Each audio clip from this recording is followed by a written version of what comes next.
I think something that a lot of people are oftentimes unsure about is when exactly to get help when they're struggling with their mental health. And so in today's episode, we're going to be talking about the times that we knew we needed to go and seek out help and, maybe whether or not we should have gone earlier too. And talking more about when it is you should go and seek out help and what exactly we mean by that as well in terms of seeking out help. But before we dive into all that, I just want to take a minute to remind you all about our online peer support community. It's a really, really wonderful resource where you can connect and share experiences with other people who have similar experiences to you or similar struggles you may be facing. And it's a really wonderful way to just get a little bit of additional support in that peer support way. We also offer weekly peer support groups. So if that all is of interest to you and if you feel you could benefit from that, make sure to check it out. You can find more at onlinepeersupport.com. We will also link to that in the description of this video. Okay, so we're talking about seeking out help. And I think what we mean by seeking out help or when we know we should get help, what we're talking about in terms of the help aspect is like professional mental health kind of support. medical intervention. So, either talking to your doctor about what's going on or talking to a therapist, perhaps starting medication. That's kind of what we're talking about here. Yeah, bringing it up with a medical professional. Right. Somebody who can assess what's going on and kind of point you in the right direction. Yeah. I think that in and of itself is kind of a scary thing to consider for a lot of people. And I know myself included before I, told anyone in the medical profession about what the struggles that I was facing were. It was a really scary thing to think about doing. And it was something that I really thought, oh no, it's not that bad. I don't need that level of support. I can get through this without that. And I think that that's something that a lot of people tell themselves. But really, all that's doing is prolonging your suffering and kind of robbing yourself of the opportunity to get support with what you're going through. I think there's probably this aspect where it's easier to identify in retrospect. Maybe, yeah. What was the point when you actually needed to get help or when you decided to get help? So I think there's that element. And then I also think there's this element where people might understand, okay, I need to get help, but then there's this gap between when they know they need to get help and when they actually do get help, because it's a scary thing. It requires a lot of vulnerability, and it's almost this confirmation that something's wrong. Right. So you have gotten to this point of realizing that you need additional support, and you have, accessed the support through your family doctor and through a therapist. And so when was it for you that you realized that you needed that additional level of support with taking care of your mental health? So I think the first time that I knew I needed some support with my mental health was when I was going through my divorce. And I knew that it wasn't something that I was going to be able to just get through on my own. I needed somebody who could help me through it, could tell me, kind of what to do. And I don't want to say how to feel, but more just help me navigate what it was that I was feeling going through that. Because I think, you go through a lot of different emotions when you're separating from someone. And then there's also obviously the aspect of navigating how to continue that relationship in a healthy way, like co-parenting. So the divorce aspect was definitely kind of the first time I think where it was I definitely need some help here. And that was kind of a more abrupt thing where it was less of a situation where you kind of wondered, do you need support or don't you need support? It was just happening and you kind of needed support, or I kind of needed support. And yeah, so that was, in that situation, that was just seeking out a therapist who could help me through that.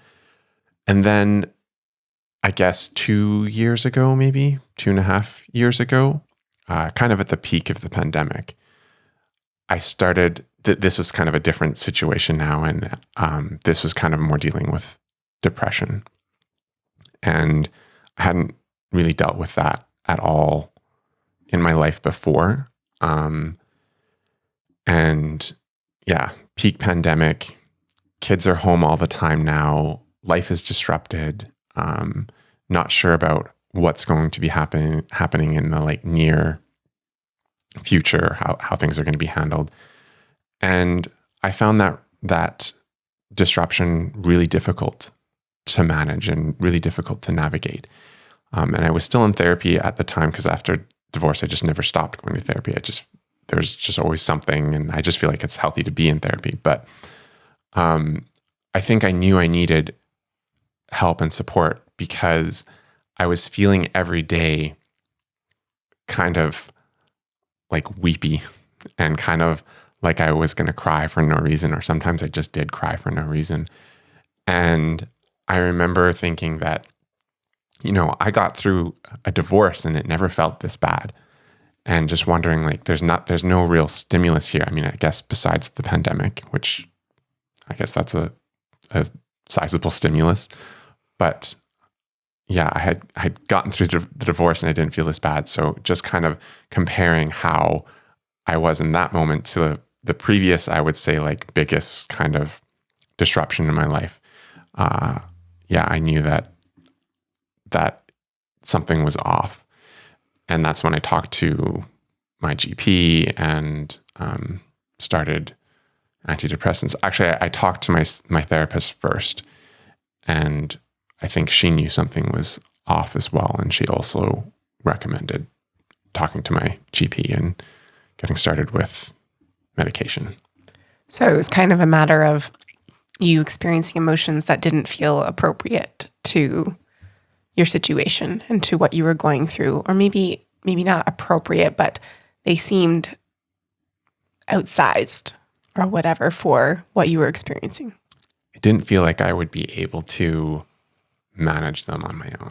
Right. And they were distressing. Mm-hmm. Yeah. I think, though, there was definitely, I waited too long.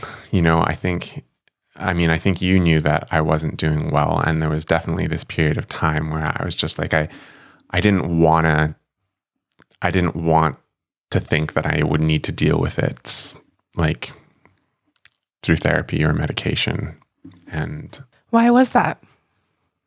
Like, you have a partner who has a mental illness, is very reliant on medication and all these kind of interventions and whatnot, and you encourage me to do it and whatnot. And so what was the resistance there? I mean, I suppose the resistance in terms of you yourself not wanting to take medication and thinking that you can manage it on your own. I also didn't like the uncertainty of, like, well, how long am I going to be on medication? And, like, I'm still on medication. I've managed to come off of some, and I wanted to come down on more, but I also just know that I wasn't ready.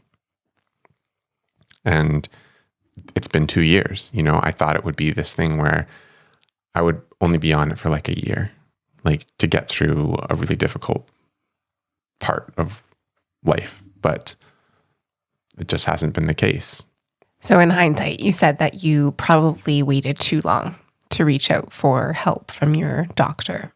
Mm-hmm. And so at what point do you think you should have reached out for help?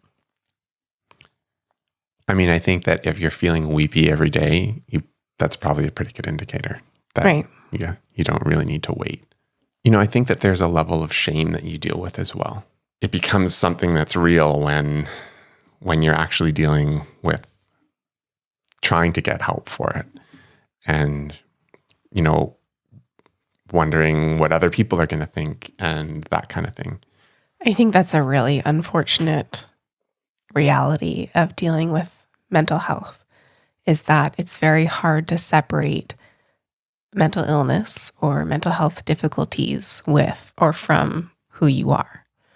And I think we often conflate the two in terms of, well, I'm struggling with my mental health, which means I'm a failure as a person and I'm weak or I'm defective or whatever. Whereas we wouldn't think that way if, you had some sort of physical illness.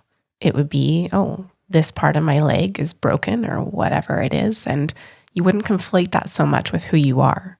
And so, yeah, that shame element of feeling like you've done something wrong, you've failed in some way, if you need to ask for help with your mental health, is a very real challenge.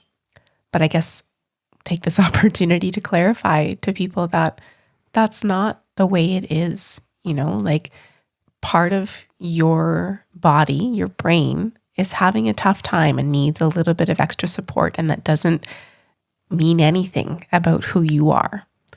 You just need extra support taking care of your brain health.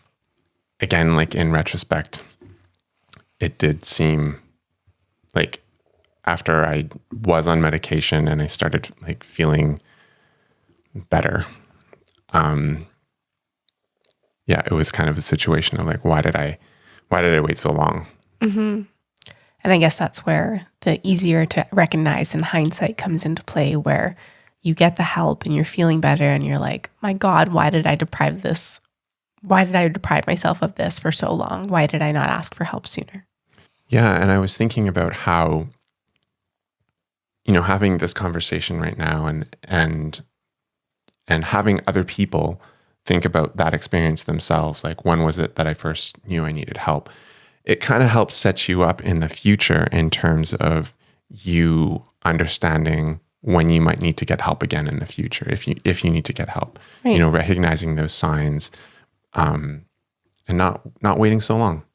Yeah, I think that, the more you can practice asking for help, the easier it becomes. But, that kind of leads me to share the first time I realized I needed help. And I think I was about 19, and I was experiencing pretty severe depression, and I was feeling suicidal. I was experiencing suicidal thinking and ideation and whatnot. And, at 19, I really didn't have a lot of conception or grasp on what taking care of your mental health was. It was kind of a different time too. It was a lot less talked about way back then. Whatever that was, like almost 15 years ago now. But anyway, so I was really struggling, and my boyfriend at the time encouraged me to reach out for help because it just didn't seem like what I was experiencing, again, was appropriate for what I was experiencing in life. And, it didn't match up, and it was distressing. And so I decided to make an appointment with my GP, who I didn't know very well. She was my mom's GP, and she became my GP when I turned 18, and she was okay. But I don't know, we didn't have much of a relationship. And I went to see her, and I, really shyly tried to communicate what I was experiencing. But that's a scary thing to tell a virtual stranger. Yeah, I want to kill myself sometimes. I want to die. That takes incredible vulnerability to share that. And so it was kind of this awful experience of trying to communicate it without, I don't know, Like minimizing it? Yeah, or, kind of minimizing it. How do you minimize something so? Yeah, so it was this weird, awkward interaction. And, she gave me the PHQ-9, the typical depression. What is it? It's a questionnaire, checklist or whatever. Questionnaire. And I filled it out, and yep, I was depressed according to the questionnaire. So she prescribed me antidepressants and sent me on my way. And this didn't feel good. I didn't feel seen or supported in this interaction. And so I took the antidepressants for like maybe a month or two. They didn't really seem to be helping. And so I just stopped and never went back again. And well, not never, but for several years, I just kept struggling through it on my own because it felt like asking for support wasn't going to result in anything. And so perhaps there's another lesson here that if you don't get the support you feel you need on the first try, keep trying. Not every medical practitioner is going to be the right fit. And the sad reality is that not every medical practitioner is going to be properly equipped to provide you the support you might need. And so there's kind of an element of needing to keep advocating for yourself in terms of keep pushing until you find the support you need.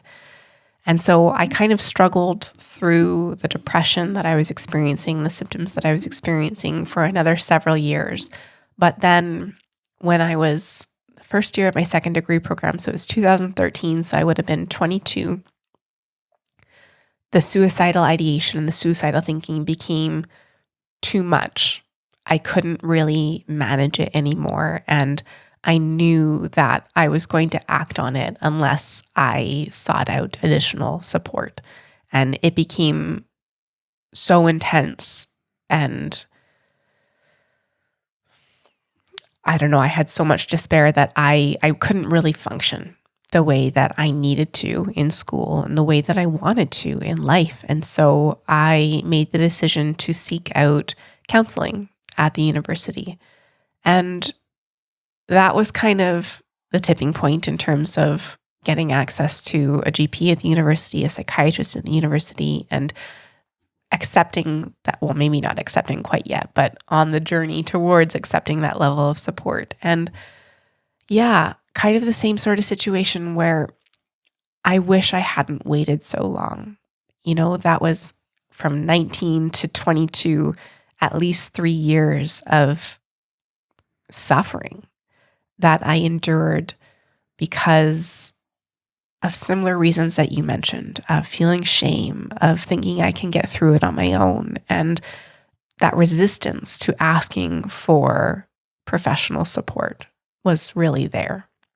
So throughout that period, like 19 to 22, did anybody else kind of notice what was going on? Or like, did your boyfriend kind of continue to encourage you to get help? Was that the kind of situation? Or I mean, I think the reality was that he didn't know a lot about mental health and whatnot either. I think he obviously knew and identified that I was struggling a lot, but, had kind of a similar mentality as me because of the experiences I went through with not really getting help when I did ask for help from a doctor. And so we were like, okay, we can get through this together. We can fix this. And it just wasn't something that could be fixed through sheer determination and will. I think that might be an aspect in terms of kind of attached to the shame, but maybe not shame, maybe more just the reluctance to tell people like what's going on, because it is kind of this situation like where what are they going to do? How will telling them help anything, And so it's not, I think, so much a matter of like keeping it secret or anything. It's more just this feeling like they won't be able to support you. And part of that is true. That, the support that can be offered from a medical professional is limited to a degree. They can offer you medication, they can offer you therapy, they can validate your experience, and it is limited in that regard. They can't wave a magic wand and fix you, or whatever lingo you want to use for that. I think that was what I was expecting at one point in terms of reaching out for support. I wanted them to be able to fix me, fix the problems that I was experiencing. But that's not possible. That's not the way it works. Mm-hmm. When you reach out for help, I think a big thing that also needs to happen is you need to show up in terms of putting in the work, being really vulnerable, and working on the struggles you are facing or the challenges you are facing in conjunction with the medical professionals, and really, really doing your part as well. Because that's something that I think I missed for a long time. There was a period of time where I didn't even know how to engage with these people. I would just go to therapy and I would pretty much be silent the whole time, just waiting for him to say something that would flick a switch or magically repair the challenges I was experiencing. And that's unfortunately just not the way it works. it requires a tremendous degree of effort from you as well, working through mental health challenges. And so that's probably another hurdle in terms of realizing that you need help and realizing that you need to change some ways you're going about life and being and whatnot. Yeah, definitely. That the medication or therapy or professional help can help to a degree. Right. But yeah, you do need to show up and do the work and be present. Right. I kind of think there's an idea that maybe specifically with medication too, that it will offer an escape from what it is that you're experiencing instead of it maybe offering relief to help you work through things. Right. So I think something that is common to both of our stories is not seeking out help sooner. Like we should have probably sought out help sooner.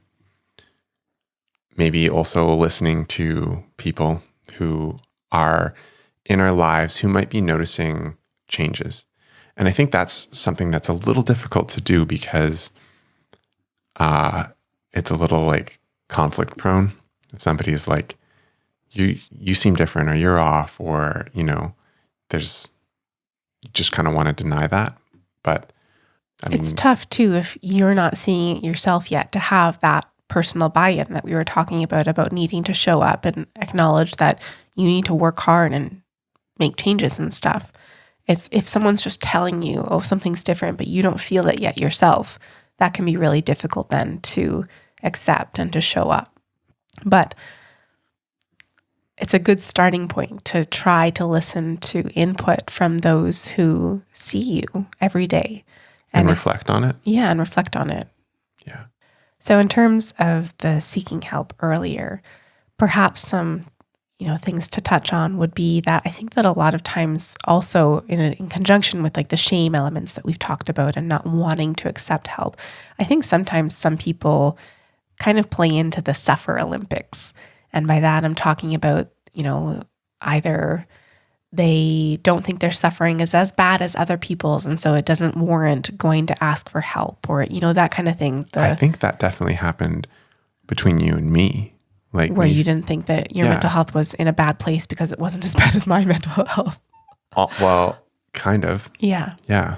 Yeah. And so that's a reality as well. And so that made me feel like kind of weaker too. Like, oh, I'm going to need help. Like, Right. And so perhaps a little bit of gentle encouragement that that's not a thing. Don't fall prey to comparing yourselves to the suffering of others. That doesn't serve anyone. If you are experiencing some degree of suffering, wherever it falls on the continuum of suffering, whether it's a little bit, whether it's a lot, it warrants support and you deserve support. It doesn't matter if you think someone is suffering more than you or less than you or whatever it may be. If you are experiencing distress in any way, you deserve to ask for support. Don't wait until it gets to the point where you're winning the Suffer Olympics, because that's not winning. So thanks so much for listening to this episode. We would also really, really love to hear from you. When did you know that you needed help?